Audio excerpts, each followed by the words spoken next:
Baik, Assalamualaikum warahmatullahi wabarakatuh. Selamat pagi, siang, sore, atau malam bagi yang menonton. Kami dari kelompok 6 ingin mempresentasikan hasil diskusi kelompok kami dengan judul evaluasi Simpus dengan metode sistem usability scale atau SUS dengan dosen pengampu yaitu Bu Lutfi Rahmatuti Nugroho. Baik, anggota dari kelompok 6 sendiri ada 4 orang. Yang pertama ada Ella Nuzul Rahmawati, kemudian ada Fikri Septrian Anggara, dan ada Torik Ibadur Rahman, dan saya sendiri, Zahlul Fuadi. Untuk materi hari ini kita ada beberapa outline. Yang pertama itu pengantar, yaitu penjelasan mengenai aplikasi yang dievaluasi dan sedikit mengenai metode evaluasi yang kita gunakan. Kemudian ada metode, yaitu metode yang digunakan yaitu sistem usability scale itu sendiri, kemudian ada hasil dan kesimpulan, dan yang terakhir ada saran perbaikan. Kemudian untuk pengantar, yang pertama kita akan mengenal apa itu sistem usability scale atau SUS. Sistem usability scale atau SUS yaitu kuesioner untuk mengukur persepsi kegunaan yang diciptakan oleh John Brook pada tahun 1986 dan dahulu digunakan untuk menguji sistem elektronik kantor. Dan SUS ini berisi 10 pertanyaan di mana partisipan diberikan pilihan skala 1 yaitu sangat tidak setuju sampai dengan 5 yaitu sangat setuju. Di mana dijelaskan seperti gambar di bawah ini itu dari 1 sampai dengan 5. Kemudian aplikasi Simpus yaitu tingkatan sistem informasi manajemen perpustakaan yang dipunyai oleh Politeknik Statistika STIS. Di mana Simpus ini dibuat untuk mempermudah peminjaman buku di perpustakaan dan mendigitalkan semua yang ada di perpustakaan Polstar STIS. Nah, begini kurang lebih tampilan dari user interface aplikasi Simpus. Ada 4 menu utama, yaitu beranda, koleksi, kemudian ada riwayat, dan ada akun.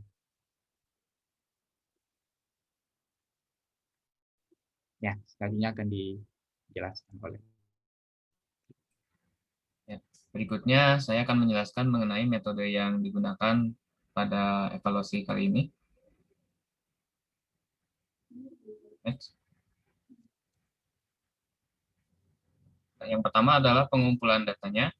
Jadi pengumpulan datanya ini dilaksanakan selama 3 hari, dimulai dari tanggal 24 sampai 26 Maret 2021.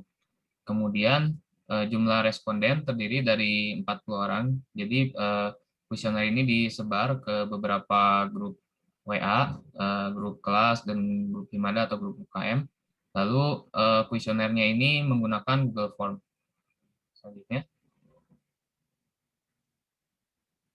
Ya, jadi masa pengumpulan datanya itu 3 hari dari tanggal 24 Maret hingga 26 Maret 2021. Selanjutnya,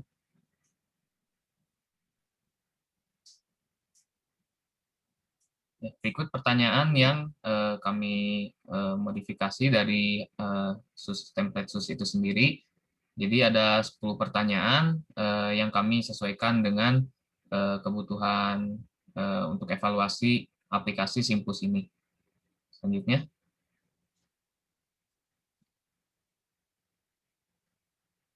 Untuk penghitungan dari skor SUS ini, caranya adalah sebagai berikut. Jadi, X ini adalah skor yang didapat dari masing-masing pertanyaan. Jadi, untuk setiap pertanyaan yang bernomor ganjil, kurangi 1 dari skor X kurangi 1. Kemudian, untuk pertanyaan yang bernomor genap, kurangi nilainya dari 5, jadi 5 dikurangi X, seperti itu. Kemudian, jumlahkan total nilai pernyataan yang bernomor ganjil dan genap. Hasil penjumlahan tersebut dikalikan dengan 2,5.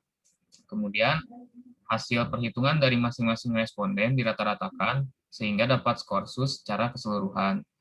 Kemudian, skor SUS yang telah didapat akan dibandingkan dengan skala pada gambar berikut sehingga kita bisa membuat kesimpulan.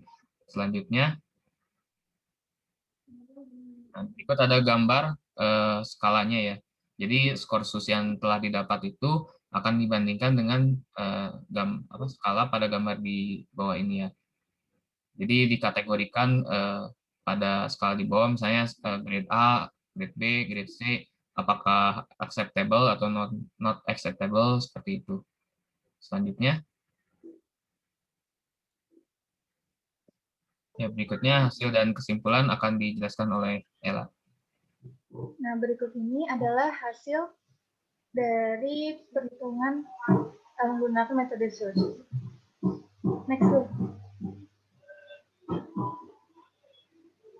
Nah, tabel di sini sudah berdasarkan perhitungan di mana untuk pertanyaan bernomor ganjil sudah dikurangi dengan 1, sedangkan untuk pertanyaan yang bernomor genap ini nilainya sudah berdasarkan 5 dikurangi dengan nilai yang didapatkan. Kemudian next. Nah, dari hasil perhitungan ini didapatkan bahwa totalnya adalah 2.625 dan rata-ratanya adalah 67,375. Sedangkan untuk total terendah ini terdapat di pertanyaan nomor 2, yakni totalnya adalah 94, sedangkan untuk yang tertinggi terdapat di pertanyaan nomor 3, yakni totalnya 121. Total terendah di pertanyaan nomor 2 ini, pertanyaannya yakni saya menemukan bahwa aplikasi Simpus tidak harus dibuat serumit ini. Jadi, aplikasi Simpus bisa dibuat lebih sederhana dalam langkah-langkah menyelesaikan tugasnya. Sedangkan untuk pertanyaan total tertingginya terdapat di pertanyaan, saya pikir aplikasi Simpus mudah untuk digunakan. Jadi dapat saya simpulkan bahwa aplikasi Simpus ini sebenarnya mudah untuk digunakan. Akan tetapi akan lebih baik jika langkah-langkah untuk melakukan suatu tugas itu lebih disederhanakan. Kemudian, next. Nah, dapat ditarik kesimpulan dari hasil tersebut bahwa dari hasil evaluasi penilaian yang dilakukan terhadap aplikasi Simpus, Politeknik Statistika STIS didapatkan bahwa aplikasi ini mendapatkan skor 67,375, yakni termasuk ke dalam grade D dengan rating oke. Sehingga dapat dikatakan bahwa aplikasi Simpus perlu dilakukan beberapa perbaikan dari segi interaksi manusia dengan komputer. Next. Selanjutnya, saran dan perbaikan akan dijelaskan oleh Fikri. Baik, saya akan menjelaskan beberapa saran perbaikan. Next. Jadi saran perbaikan yang kami peroleh ini berasal dari para responden ya, responden kuesioner dan juga pengalaman pribadi kami dalam menggunakan Simpusnya. Jadi ini ada beberapa saran perbaikan, diantaranya yaitu adanya panduan yang lengkap mengenai fitur-fitur, terus loadingnya yang masih lama, kemudian datanya belum lengkap, kemudian fiturnya ada yang perlu ditambahkan, kemudian availability terhadap OS itu ada yang belum tersedia, kemudian user masih kesulitan saat membaca koleksi pustaka. Selanjutnya.